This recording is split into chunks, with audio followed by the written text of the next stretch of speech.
Rajasthan police 2020 के लिए हम जीव विज्ञान से संबंधित महत्वपूर्ण टेस्ट आपके लिए लेकर आए। ये मॉक टेस्ट नंबर 4 है। इससे पहले हम मॉक टेस्ट 3 डाल चुके हैं, आप उनको भी जाकर एक बार जरूर देखें। और ये काफ़ी इंपॉर्टेंट है आपके लिए। ये जो सेक्शन है आपके लिए है, ये आपका सेक्शन बी में पूछा जाएगा राजस्थान पुलिस के जो एग्जाम होगा उसके अंदर। और उसमें आपके इंटरनेशनल करंट जीके और आपकी नेशनल जीके होगी, साथ में आपकी जनरल साइंस के क्वेश्चन होंगे, जिसमें से आपके जीव विज्ञान के क्वेश्चन पूछे जाएंगे। तो यहाँ हम जीव विज्ञान के लिए क्वेश्चन लेके आए हैं। मॉक टेस्ट नंबर 4 है। अगर आपको वीडियो अच्छा लगता है तो वीडियो को जरूर लाइक करें, चैनल को सब्सक्राइब करना ना भूलें, साथ ही बेल आइकन दबाना ना भूलें और इसको ज़्यादा से ज़्यादा अपने फ्रेंड्स के साथ में शेयर करें ताकि वो भी इसकी तैयारी कर सकें। दोस्तों, आप आपको कमेंट करके हमें बताना है कि आपको कितने क्वेश्चन इसमें से आते थे। तो स्टार्ट करते हैं आज का वीडियो। देखिए, पहला प्रश्न है, भोजन की प्रकृति एवं उसके उपयोग की विधि के आधार पर जंतुओं में पोषण का एक प्रकार नहीं है। आपको यहाँ पोषण के प्रकार दिए हुए हैं, आपको बताना है कि इनमें से कौन से पोषण का प्रकार नहीं है। सबसे पहली बात तो करते हैं पोषक पदार्थ के बारे में। पोषक पदार्थ होते क्या हैं? देखिए, वे पदार्थ जो जंतुओं की जैविक क्रियाओं के लिए क्या हो, संचालन करने के लिए आवश्यक हो। जैविक क्रियाओं को संचालन करने के लिए क्या हो, आवश्यक हो, वो पोषक पदार्थ कहलाते हैं। पोषक पदार्थ ग्रहण करने के लिए, पोषक पदार्थों को आपको पाने के लिए जंतुओं के अंदर जो क्रियाएं होती हैं उनके लिए हम बोल सकते हैं। देखिए, पहली होती है, जो पोषण प्रणाली के बारे में बात करें तो पहली प्रणाली होती है स्वयपोषी और दूसरी होती है परपोषी प्रणाली। देखिए, परपोषी प्रणाली में क्या होती है, आपकी मृतोपजीवी पोषण प्रणाली होती है, एक आपकी परजीवी पोषण प्रणाली होती है, एक पूर्णजीवी पोषण प्रणाली होती है। तो ये सारी जो हैं, ये आपकी परपोषण प्रणाली में, परपोषी प्रणाली के अंदर आते हैं। तो ये प्रणाली क्या है, आपकी परपोषी प्रणाली के अंदर आते हैं। लेकिन यहाँ पर ये परपोषी में आता है, ये भी परपोषी में आता है, और मृतपोषी ये भी आपके परपोषी प्रणाली में आता है। लेकिन जो ये प्रकाश संश्लेषण की जो क्रिया है, ये केवल पादपों में पाई जाती है। तो इसका आंसर हो जाएगा सी ऑप्शन। अगला प्रश्न देखते हैं। ये अगला प्रश्न है आपका, ऊर्जा प्रदान करने वाले पोषक तत्व हैं। तो ये पोषक तत्व के यहाँ पे ऑप्शन दे रखे हैं, प्रोटीन, कार्बोहाइड्रेट, खनिज और विटामिन। देखिए, ऊर्जा की बात हो रही है यहाँ पर, ठीक है। ये पोषक तत्व तो सारे हैं, लेकिन ऊर्जा प्रदान करने वालों की बात हो रही है, कैटेगरी की बात हो रही है, जिसमें आपके कार्बोहाइड्रेट आता है एक तो, और एक आता है आपका वसा। ठीक है, ये दो होते हैं जो ऊर्जा प्रदान करते हैं। वसा में सबसे ज्यादा आपको मिलती है वसा से।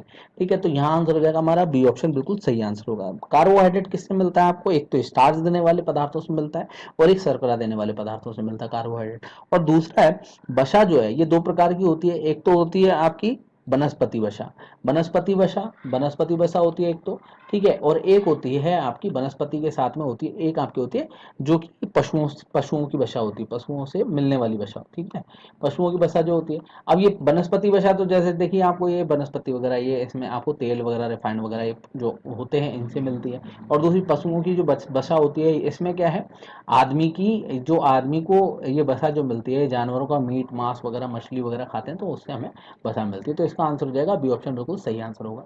अगला प्रश्न है आपका, मोनोसेक्राइड, डाइसेक्राइड तथा पॉलीसेक्राइड किस पोषक पदार्थ के प्रकार हैं? देखिए, मोनोसेक्राइड और डाइसेक्राइड और ये जो सारे के सारे ये हैं आपके कार्बोहाइड्रेट के प्रकार हैं। तो इसका आंसर हो जाएगा डी ऑप्शन। कार्बोहाइड्रेट के प्रकार होते हैं मोनोसेक्राइड, डाइसेक्राइड और पॉलीसेक्राइड। देखिए, कार्बोहाइड्रेट में अगर बात करें, ये मोनोसेक्राइड और इनके बारे में बात करें तो ये कार्बोहाइड्रेट होता है मोनोसेक्राइड।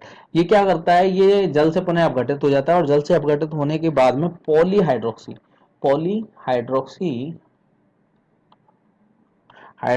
एल्डिहाइड, ठीक है, एल्डिहाइड, ये पॉलीहाइड्रोक्सी एल्डिहाइड व ये कीटोन की सरलतम इकाई है। ठीक है, ये सरलतम इकाई बनाता है।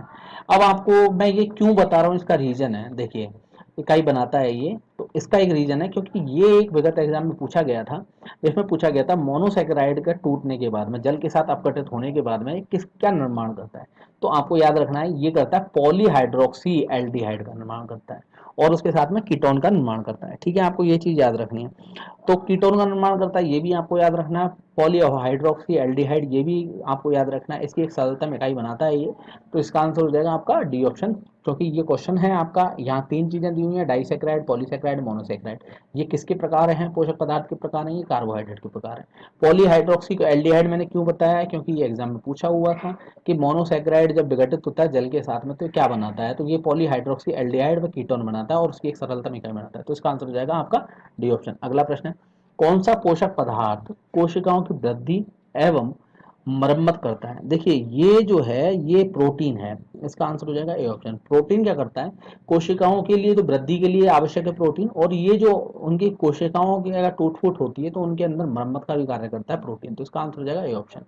अगला प्रश्न है आपका, अधिकांश प्राणियों के जीवित पदार्थ का लगभग 80% भाग है।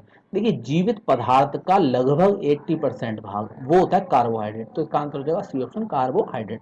अगला प्रश्न है आपका, निम्नलिखित में से निम्नलिखित में किसके उपाचयी प्रक्रम से अधिकतम ऊर्जा मिलती है। देखिए मैंने आपको बताया था, तो कार्बोहाइड्रेट और एक वसा, ठीक है, ये होते हैं आपके सबसे ज्यादा, इनके द्वारा क्या होती है, हमें ऊर्जा ज्यादा मिलती है। लेकिन वसा की अगर बात करें तो प्रति यूनिट कैलोरी काफी उत्पन्न होती है, प्रति यूनिट कैलोरी, ठीक है, इससे काफी मिलती है। और कार्बोहाइड्रेट से भी हमें एनर्जी मिलती है, ठीक है, ऊर्जा मिलती है। लेकिन इसका वसा से जो हमें मिलती है, देखिए 1 ग्राम वसा से आपको याद रखना है 9 कैलोरी, ठीक है, 9 कैलोरी ऊर्जा प्राप्त होती है वसा के द्वारा। कार्बोहाइड्रेट की बात करें तो 1 ग्राम कार्बोहाइड्रेट से या प्रोटीन के उपचाई प्रक्रम से, 1 ग्राम कार्बोहाइड्रेट हो या फिर प्रोटीन हो, प्रोटीन का उपचाई प्रक्रम हो, तो इनसे क्या होता है हमें 4 ग्राम, ठीक है, 4 कैलोरी। तो आप देख लीजिए वसा से कितनी मिल रही है, 9 कैलोरी 1 ग्राम के उससे, ठीक है, और कार्बोहाइड्रेट से कितनी मिल रही है, 4 कैलोरी मिल रही है। तो हमारा क्वेश्चन है आपको सबसे ज्यादा किससे मिलती है ऊर्जा, वो मिलती है हमें वसा से, ठीक है, आपको ये याद रखना। वसा से क्यों मिलती है उसका एक और रीजन मैं आपको बता देता हूँ, वसा से क्यों मिलती है। देखिए वसा में ऑक्सीजन नहीं होती है, ठीक है, ऑक्सीजन नहीं होती है, तो इसीलिए इसका क्या है, ऑक्सीकरण ज्यादा होता है, इसका ऑक्सीकरण ज्यादा होता है, तो इसी वजह से इससे इतनी 1 ग्राम से 9 कैलोरी ऊर्जा हमें प्राप्त होती है, तो इसका आंसर हो जाएगा बी ऑप्शन। अगला प्रश्न है आपका, निम्नलिखित भोज्य पदार्थ में से किस में सभी अनिवार्य एमिनो अम्ल उपस्थित नहीं होते हैं। देखिए यहाँ ये पूछ रहा है निम्नलिखित भोज्य पदार्थ में, देखिए दूध में एमिनो अम्ल होता है, अंडा में होता है, सोयाबीन में होता है, लेकिन चावल के अंदर एमिनो अम्ल, सभी प्रकार के एमिनो अम्ल नहीं होते, तो इसका आंसर हो जाएगा ए ऑप्शन। अगला प्रश्न है आपका, मानव शरीर की धीमी वृद्धि निम्नलिखित में से किस पोषक पदार्थ की कमी के कारण होती है। देखिए धीमी वृद्धि के बारे में बात हो रही, मानव शरीर की धीमी वृद्धि, तो ये जो धीमी वृद्धि है तो ये प्रोटीन की वजह से होती है, प्रोटीन की वजह से, ठीक है, प्रोटीन की कमी के कारण ऐसा होता है। जब प्रोटीन नहीं मिलता है तो कुपोषण की बीमारी हो जाती है, तो इस वजह से इसका मानव शरीर की धीमी वृद्धि होने लग जाती है, तो इसका आंसर हो जाएगा सी ऑप्शन। और दूसरी बात यह है, प्रोटीन के बारे में मैंने आपको अभी बताया था कि प्रोटीन क्या करता है, हमारे शरीर में जो भी कोशिकाएं उनको मराने का और उनकी टूट फूट का काम करता है, ठीक है, टूट फूट की मरम्मत का भी कार्य करता है, तो इसका आंसर हो जाएगा आपका सी ऑप्शन। अगला प्रश्न है आपका, गाय के दूध का रंग पीला सफेद किस कारण होता है। देखिए गाय के दूध का रंग और पीला सफेद होने का कारण क्या है, देखिए आप प्रोटीन होता है, प्रोटीन की वजह से क्या मिलता है हमें, प्रोटीन की वजह से व्हाइट कलर मिलता है भैंस के दूध का। लेकिन यहाँ क्या होता है, गाय के दूध के अंदर कैसीन के साथ में कैरोटीन भी होता है, ठीक है, कैसीन के साथ में कैरोटीन भी होता है प्रोटीन में, ठीक है, तो इसी वजह से गाय के दूध का रंग क्या होता है, पीला होता है, तो इसका आंसर हो जाएगा सी ऑप्शन। अगला प्रश्न है आपका, निम्नलिखित में से कौन सा आहार मानव शरीर में नए ऊतकों की वृद्धि के लिए पोषक तत्व प्रदान करता है।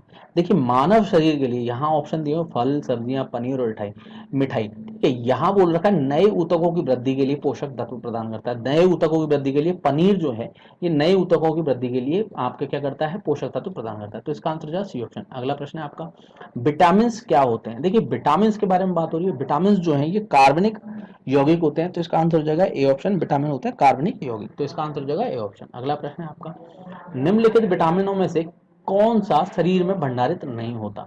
देखिए ए, डी और ई ये शरीर में भंडारित हो जाते हैं, लेकिन विटामिन सी जो होता है, ये विटामिन सी क्या होता है, ये जल में घुलनशील होता है, ठीक है, विटामिन सी का याद रखना है आपको, जल में घुलनशील होता है, घुलनशील होता है, तो इस वजह से क्या होता है, ये हमारे मूत्र के मार्ग से ये मूत्र में विसर्जित हो जाता है, पूरा का पूरा मूत्र से निकल जाता है, तो इसीलिए इसका क्या होता है, उत्सर्जित हो जाता है, इसीलिए इसका क्या होता है, भंडारण नहीं हो पाता है शरीर के अंदर, तो इसका आंसर हो जाएगा बी ऑप्शन। आपको क्वेश्चन पूछा है कौन से अम्ल का, कौन से विटामिन का शरीर में भंडारण नहीं होता है, ठीक है, तो यहाँ हो जाएगा विटामिन सी, क्योंकि इसका क्या होता है, उत्सर्जन हो जाता है हमारे मूत्रों से, मूत्र में इसका उत्सर्जन होता है, ये जल में घुलनशील होता है जिसके कारण इसका उत्सर्जन हो जाता है, इसका आंसर हो जाएगा बी ऑप्शन। अगला प्रश्न है आपका, रक्त का थक्का बनाने में किस विटामिन की आवश्यकता होती है। देखिए रक्त का थक्का बनाने में विटामिन के की आवश्यकता होती है, तो इसका आंसर हो जाएगा बी ऑप्शन, बिल्कुल सही आंसर होगा विटामिन के। अगला प्रश्न देखते हैं, अगला प्रश्न दे रखा है, हमारे शरीर में त्वचा तल के नीचे विद्यमान वसा निम्नलिखित में से किसके विरुद्ध अवरोधक का कार्य करती है। देखिए त्वचा जो है, जो हमारे शरीर में ये त्वचा होती है, ये सबसे बड़ी बात आती है कि ऊष्मा का क्षय होने की का अवरोधक का कार्य करती है। ऊष्मा का क्षय नहीं हो शरीर के अंदर से, तो इसीलिए त्वचा क्या करती है, इसके तल के नीचे जो विद्यमान वसा होती है वो इसका कार्य करती है ऊष्मा के क्षय का। ठीक है, तो इसका आंसर हो जाएगा ए ऑप्शन। ये क्या है आपको याद रखना है, ऊष्मा के क्षय को रोकने के लिए जो त्वचा के नीचे जो विद्यमान वसा होती है वो ये कार्य करती है। तो हमारे क्वेश्चन का आंसर हो जाएगा ए ऑप्शन, शरीर की ऊष्मा का क्षय रोकने के लिए होता है। ठीक है, अगला प्रश्न है आपका। देखिए अगला प्रश्न है, एक सामान्य क्रियाशील महिला के लिए प्रोटीन की उपयुक्त दैनिक मात्रा है। देखिए उपयुक्त दैनिक मात्रा जो होती है, सामान्यतः एक महिला के बारे में बात करें तो ये 45 से 46 ग्राम के करीब होती है। ठीक है, 45 से 46 ग्राम। तो हमारा आंसर हो जाएगा डी ऑप्शन। ठीक है, जबकि गर्भवती महिला के बारे में अगर आपसे कोई पूछ ले, गर्भवती महिला के बारे में अगर आपसे पूछ ले, उसके लिए होती है 47 से 60 ग्राम के करीब। ठीक है, 47 से 60 ग्राम के करीब प्रोटीन की आवश्यकता होती है, आपको ध्यान रखना है ये चीज। तो इसका आंसर हो जाएगा डी ऑप्शन, बिल्कुल सही आंसर होगा। तो धन्यवाद दोस्तों, ये था राजस्थान